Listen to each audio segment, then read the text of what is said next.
because we're either always expected to be with our children, literally, watching over them or driving them, or watching them by tracking them, we never experience what it means to not be watching them and to sort of trust to them, or maybe even trust to God, or certainly trust to the odds.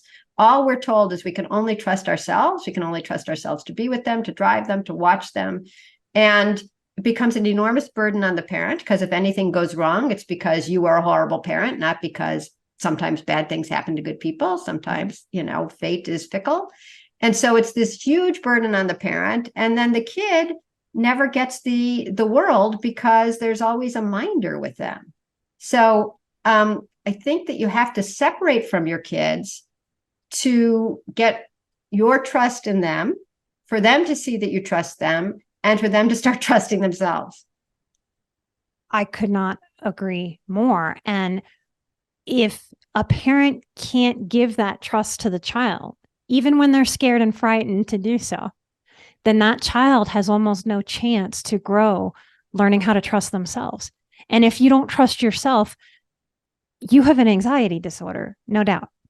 So some people who have been listening for a while might go, why is Nikki talking about this stuff so frequently? I'm a child-free person, but I am passionate about child development, because what I see in mental health is that most of what is wrong with our collective and individual mental health right now is that we're just not getting these sort of pertinent, important nutrients that prevent.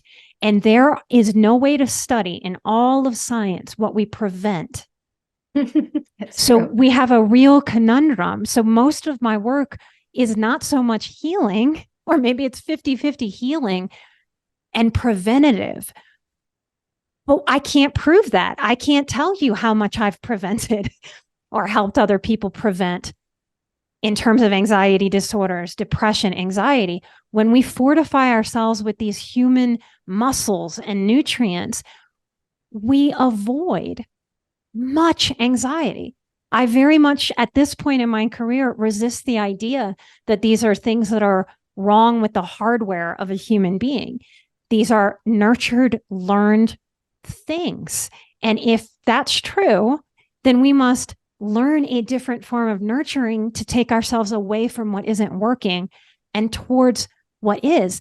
Most parents out there that bring their children to therapy really would do better to work on their own fear, their own relationship with anxiety, their own relationship with trust. And if they're trying to overcorrect, I work with so many trauma survivors who were so undercared for in so many different ways as children and abused, that they have children, and very much, I think, in a conscious way, but more importantly, in a subconscious way, they try to overcorrect. So if their childhood was very unsafe, then they want to give their children all of the safety. And really, that's about healing themselves. Oh. And we must learn how to not project our own trauma onto our children if we are to have them, because they didn't have that experience. So I believe that is a big part of what is going on in the sort of collective unconscious in this country.